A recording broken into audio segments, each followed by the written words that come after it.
लो जी मेरी फुफी के मुंडे का ब्याह है उस्मान का।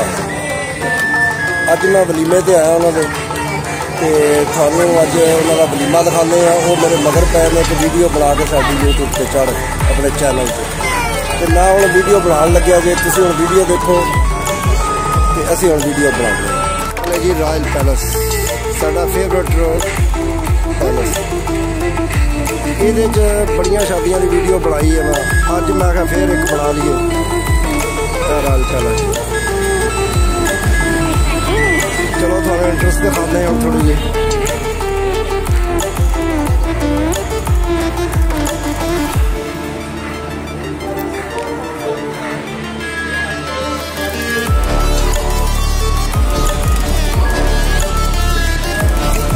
साढ़े भाई ने जी गुजरात तो ने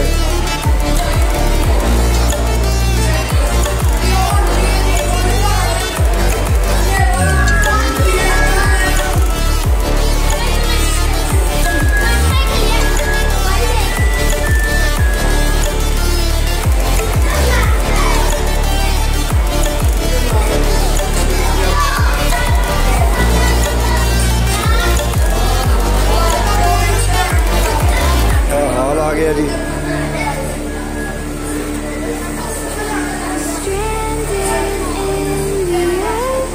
अजे मेहमान जेडे बहुत घट आए ने आ रहे ने लेकिन बहुत घट रहे मुकम्मल हो रही।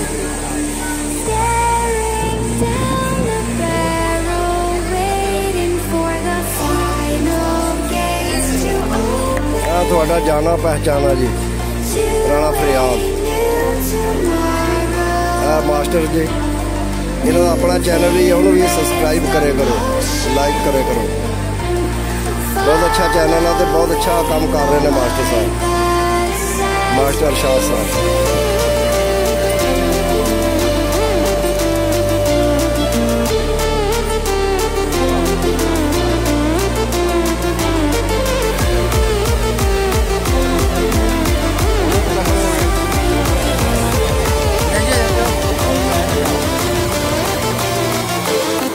जी साडा भाई नासर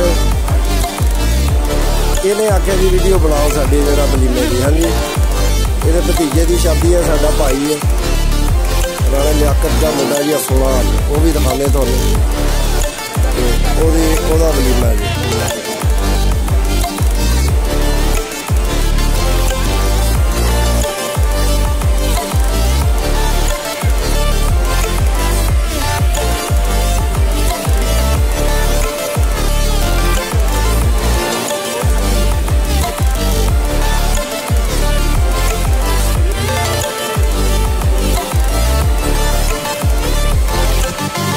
भाई साडा खड़ा जी,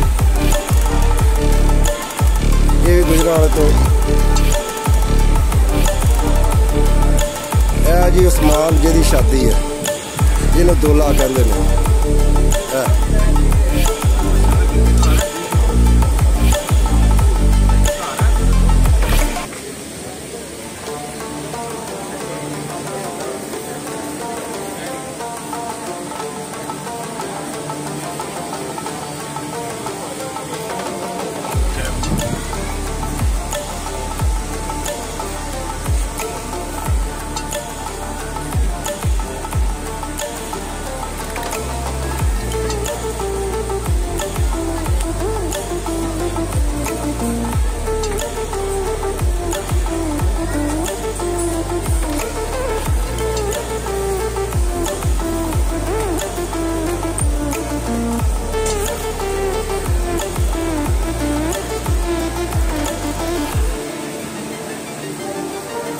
सरगोदे तो मेहमान आए ने। राणा फरजांद बैठा जी साडे चाचे का मुंडा।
साडा भाई लियाकत फुफी का मुंडा साडा भाई लगता है।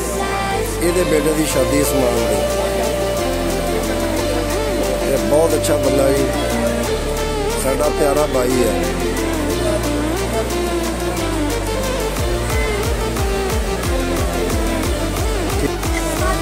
बीफ आ गया जी, एक डिश बड़ा गोश्त,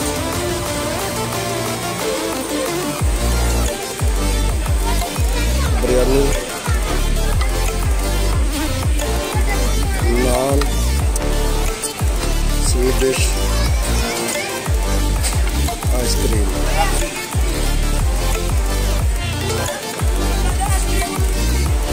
ये जड़ा इन्हों का मैन्यू है जी।